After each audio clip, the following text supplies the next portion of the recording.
de l'évangile. On va prendre Romains chapitre 1er.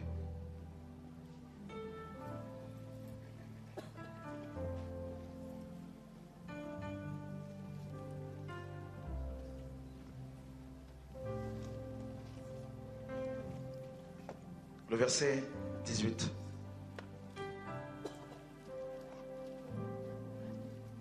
La colère de Dieu se révèle du ciel contre toute impiété et toute injustice des hommes qui retiennent injustement la vérité captive. Car ce qu'on peut connaître de Dieu est manifeste pour eux, Dieu le leur ayant fait connaître. En effet, les perfections invisibles de Dieu, sa puissance éternelle et sa divinité se voient comme à l'œil nu quand on les considère dans ses ouvrages. Ils sont donc inexcusables, car ayant connu Dieu, ils ne l'ont point glorifié comme Dieu, et ne lui ont point rendu grâce. Mais ils se sont égarés dans leurs pensées, et leur cœur sans intelligence a été plongé dans les ténèbres. Se vantant d'être sages, ils sont devenus fous. Et ils ont changé la gloire du Dieu incorruptible en image représentant l'homme corruptible, des oiseaux, des quadrupèdes et des reptiles. C'est pourquoi Dieu les a livrés à l'impureté selon les convoitises de leur cœur. Ainsi ils déshonorent eux-mêmes leur propre corps. Eux qui ont changé la vérité de Dieu en mensonge et qui ont adoré la créature au lieu du Créateur qui est béni éternellement. Amen. C'est pourquoi Dieu les a livrés à des pensées infâmes, car leurs femmes ont changé l'usage naturel en celui qui est contre nature.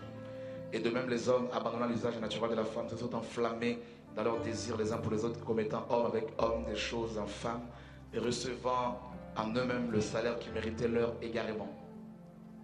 Comme ils ne se sont pas souciés de connaître Dieu, Dieu les a livrés à leur sens réprouvé pour commettre des choses indignes, étant remplis de toute espèce d'injustice, de méchanceté, de cupidité, de malice, d'envie, de meurtre, de querelle, de ruse, de malignité, rapporteurs, médisants, impies, arrogants, hautains, fanfarons, ingénieux, mal, rebelles à leurs parents, dépourvus d'intelligence, de loyauté, d'affection naturelle, de miséricorde. Et bien qu'ils connaissent le jugement de Dieu déclarant digne de mort ceux qui commettent de telles choses, non seulement ils le font, mais encore ils approuvent ceux qui le font. Paul écrit cette lettre aux Romains. Paul écrit cette lettre aux chrétiens d'origine romaine qui avaient reçu la parole de Dieu, certainement lors de la naissance de l'Église. La Bible nous dit qu'il y avait des nations à Jérusalem dans Acte 2. Certainement il y a eu des gens qui étaient rentrés suite à ce puissant réveil de Acte 2.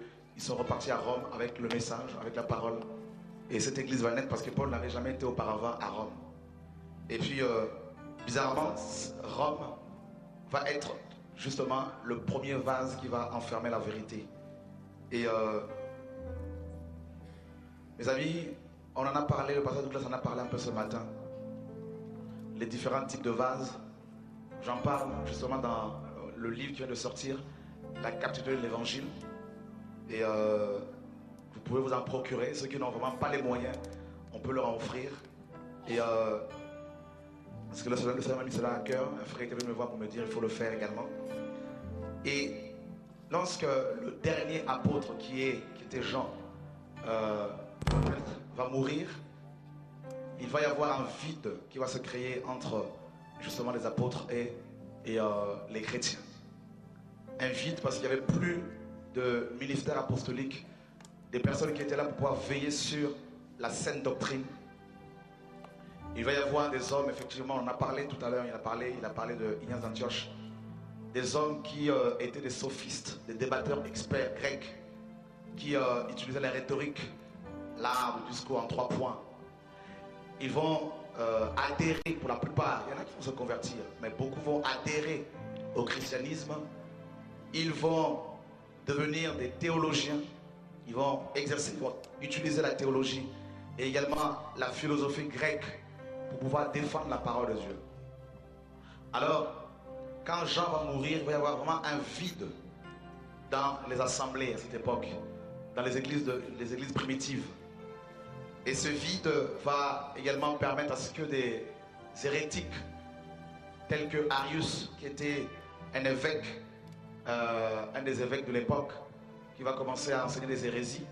Il va y avoir une grande discussion entre justement Arius et puis un évêque du nom d'Athanase qui lui combattait justement les hérésies d'Arius. Et puis ce conflit entre ces deux hommes va interpellé en fait Constantin, qui va les convoquer en 325, et il va convoquer en même temps une grande réunion écuménique, la toute première réunion écuménique en 325, pour justement taire la discussion qu'il y avait entre Athanase et Arius. Et cette convocation en 325 de tous les évêques de l'époque va permettre à Constantin, qui n'était pas du tout changé par la parole de Dieu, qui n'était pas du tout converti. Et Constantin va, en tant qu'empereur romain, il va s'autoproclamer la tête officielle de l'Église. Et il va commencer à gérer ce conflit entre les évêques. Le problème de l'Église a été déplacé. Ils sont passés du domaine spirituel à un domaine purement matériel, physique, politique. Et ce qu'il faut comprendre, c'est que cette Église est née sous l'Empire romain, l'Église biblique.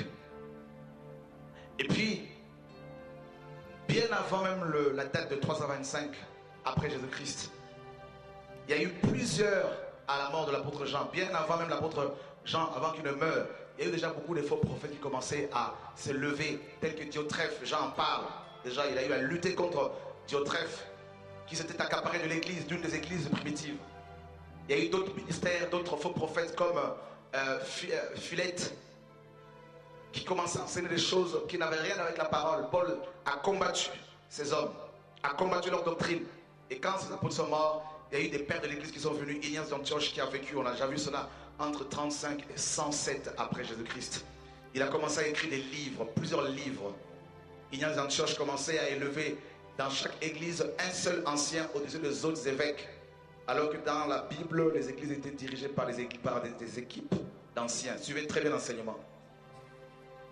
Et un seul évêque devait gérer maintenant chaque église locale. Ignace d'Antioche est mort dans les années 107 après Jésus-Christ. Et il a connu l'apôtre Jean, il a connu certains apôtres. Mais il a préféré, lui, par contre, écrire des livres qui n'avaient rien à voir avec la sainte doctrine. Et Ignace d'Antioche a dit clairement que là où il y a l'évêque, c'est là où il y a l'église. Alors que Jésus-Christ a dit que là où 2 ou 3 sont réunis à mon nom, je suis là. Et puis, après Ignace d'Antioche, il y a eu Clément de Rome qui lui était pour la suprématie de l'évêque de Rome. Il est mort dans les années 100 après Jésus-Christ. Clément de Rome, il a écrit également beaucoup de livres. Et puis par la suite, il y a eu Tertullien qui a vécu entre 150 et 230 après Jésus-Christ. Tertullien qui est le premier auteur chrétien, qui était également un sophiste, à dire dans ses ouvrages, à utiliser le terme Trinité pour définir le Dieu de la Bible, qui reste un mystère même pour les anges. Le Père, le Fils et le Saint-Esprit. Et ils ont établi cette hiérarchie, le Père, le Fils et le Saint-Esprit. Le Père est plus important que le Fils plus important que le Saint-Esprit. Cette hiérarchie qui n'a rien à voir avec la parole de Dieu.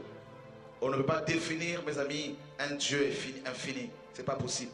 Même l'homme qui paraît petit, mais à l'intérieur de l'homme est infini. Parce qu'en l'homme, il y a plus de 100 milliards de cellules. Donc si déjà on a du mal à définir l'homme, comment peut-on définir maintenant le Créateur? Et alors qu'on a du mal déjà à définir le ciel, l'univers.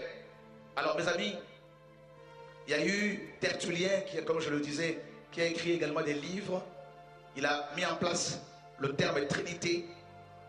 Et par la suite, il y a eu Cyprien de Carthage, un autre évêque, avant même le concile de Nicée.